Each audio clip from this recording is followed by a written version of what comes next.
základom merania rýchlosti prúdenia vody a jej pretečného množstva. Cieľom Segnerovej ceny je oceniť významný prínos osobných alebo kolektívu zamestnancov, ktorí prispeli k rozvoju metrológie a metodického zabezpečenia merateľ správnosti a jednotnosti meraní v Slovenskej republike, alebo prispeli k informovaniu verejnosti o výsledkoch dosiahnutých v tejto oblasti. Udeľovanie Segnerovej ceny má dlhoročnú tradíciu. Tento rok máme 4 oceňovaných kategórií jednotlivec. Teraz pristúpime k slavnostnému udeľovaniu ceny Jana Andreja Segnera za metrológiu. Prvým oceňovaním je pán inžinier Miroslav Kytil. Cena sa udeľuje za dlhoročnú aktívnu činnosť vo výskume, rozvoji etalónov, rozšírení poskytovaných metrologických služieb a za významnú publikačnú a prednáškovú činnosť. Inžinier Kytil pôsobí v Slovenskom metrologickom ústave absolvovania vysokoškolského štúdia na Slovenskej fakulte Slovenskej technickej univerzity v Bratislave od roku 1986.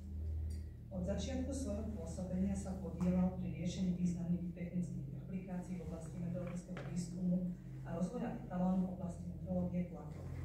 Jeho významným prínosom je realizácia národného etalónu tlaku.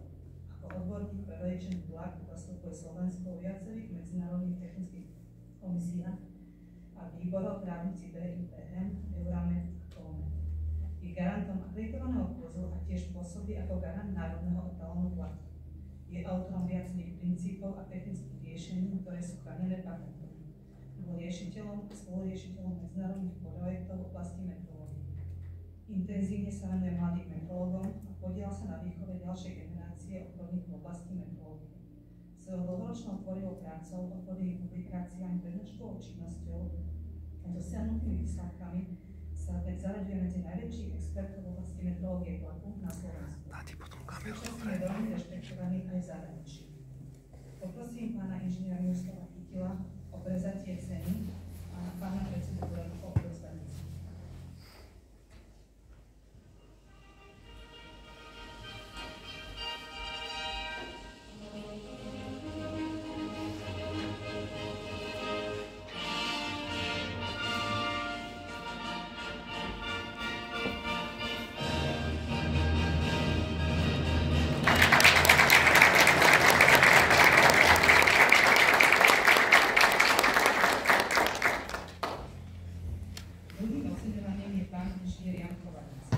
Cena sa udeľuje za dlhoročnú aktívnu činnosť a prínos v oblasti metrológie.